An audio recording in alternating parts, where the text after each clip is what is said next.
gbọ́ káyé gbọ́ káyé gbọ́ ní ìròyìn. ìròyìn káyé gbọ́ ìròyìn káyé gbọ́ ìròyìn káyé gbọ́ ìròyìn káyé gbọ́ ẹ jẹ́ a jọ gbọ́ ìròyìn.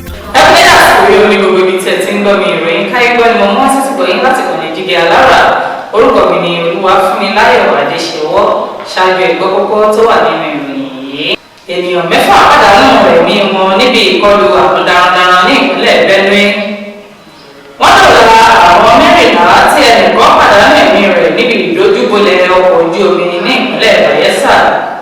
Iná jó ilé alájà méjì ní ìpínlẹ̀ Èkó. Àwọn ọlọ́pàá ti bẹ̀rẹ̀ ìwádìí lórí ikú ọlọ́kadà kan ní ìpínlẹ̀ Oǹdó. Kí tó tẹ̀síwájú nínú ìròyìn yìí, ẹ jẹ́ kí a dókè lọ́hùn fún ìpolówó ọjà.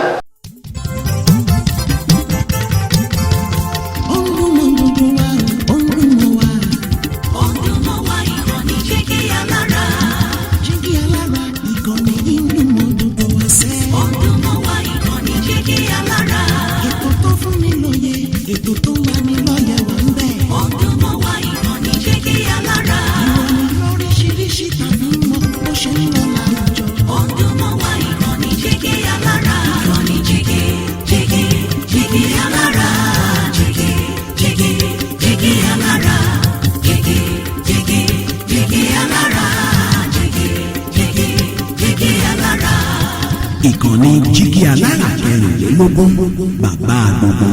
Ẹ káàbọ̀ padà láti òkè lọ́hùn-ún, ìròyìn ọ̀hún rèé lẹ́kùnrẹ́rẹ́. Ènìyàn 6 pàdánù ẹ̀mí wọn níbi ìkọlù àwọn darandaran ní ìpínlẹ̀ Benue. Kò ní ní ènìyàn 6 tí wọ́n ti pàdánù ẹ̀mí wọn tí àwọn mìíràn sì farapa níbi ìkọlù àwọn darandaran tó wáyé ní Ìwárí àti Olédàgbé ní ìjọba ìbílẹ̀ Àgàtú ní ìpínlẹ̀ Benue. Ẹnìkan tó sọ̀rọ̀ lórí ìṣẹ̀lẹ̀ náà ní ìkọlù ti Ìwárí ló mú ẹ̀mí ẹnìkan lọ nígbà tí ènìyàn 5 pàdánù ẹ̀mí wọn níbi tí Olédàgbé ní. Ọ̀gbẹ́ni Philip Ẹ̀bẹ́yàkó alága ìjọba ìbílẹ̀ Àgàtú fìdí ìṣẹ̀lẹ̀ náà múlẹ̀ tí ó sì fi àìdùnnú rẹ̀ hàn lórí bí ìkọlù òun ṣe wá gbogbo ní agbègbè wọn. Wọ́n dọ̀la àwọn 14 tí ẹnìkan sì pàdánù ẹ̀mí rẹ̀ níbi ìdojúbolẹ̀ ọkọ̀ ojú omi ní ìpínlẹ̀ Bayelsa. Alága Maritime Workers Union of Nigeria ti ìpínlẹ̀ Bayelsa Ìgbégàsì Ògbódìbà sọ ní ọjọ́ Àìkú Sunday pé ẹnìkan pàdánù ẹ̀mí rẹ̀ níbi ìjàmbá ọkọ̀ ojú omi tó wáyé ní ìpínlẹ̀ náà. Ògbódìbà ní wọ́n dọ̀la àwọn yòókù. Ó ní ọkọ̀ ojú omi ayárabíàṣá náà ló gbé ènìyàn 15 kí ó tó dojú bolẹ̀ ní agbègbè Ògúbì ní ìjọba ìbílẹ̀ Southern Ìjọ ní ìpínlẹ̀ náà. Ó ní àwọn kò mọ ohun tó fa ìjàmbá ọkọ̀ ọ̀hún. Iná jó ilé alájà méjì ní ìpínlẹ̀ Èkó. Lagos State Emergency Management Agency ti sọ pé ilé alájà méjì kan ní iná jó ní ọjọ́ Àìkú Sunday ní agbègbè Èbúté Mẹ́ta ní ìpínlẹ̀ náà. Akọ̀wé àgbà fún àjọ ọ̀hún Dókítà Olúfẹ́mi Òkè Ọ̀sanyìntólú fìdí ìṣẹ̀lẹ̀ náà múlẹ̀ ní ìlú Èkó. Ìròyìn tó jáde ní iná náà ló bẹ̀rẹ̀ láti fúláàtì kan tó wà ní òkè ilé ọ̀hún. Kò sí ẹ̀mí tó bá ìṣẹ̀lẹ̀ náà lọ. Ó ní iná náà lójú ara fúláàtì oníyàrá 2 àti yàrá kan pẹ̀lú pálọ̀. Ó tẹ̀síwájú pé àwọn àjọ tí ọ̀rọ̀ kan tètè dé sí ibi ìjàmbá ọ̀hún, ìyẹn àjọ LRT, ẹ̀ka lásán tó ń rí sí iná, Lagos State Fire and Rescue Service pẹ̀lú Fire Service. Àwọn ọlọ́pàá ti bẹ̀rẹ̀ ìwádìí lórí ikú ọlọ́kadà kan ní ìpínlẹ̀ Oǹdó. Iléeṣẹ́ ọlọ́pàá ní ìpínlẹ̀ Oǹdó ní àwọn ti bẹ̀rẹ̀ ìwádìí lórí ikú ọkùnrin ọlọ́kadà kan tí wọ́n pè ní Yakubu.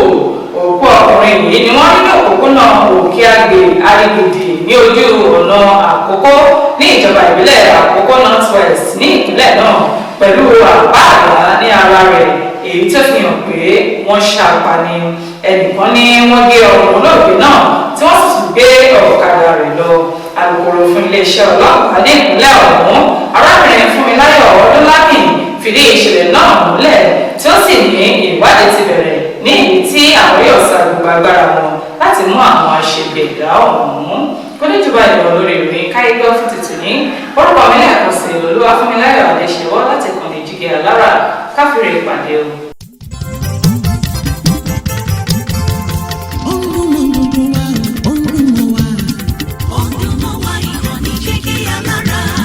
Jígí Alára.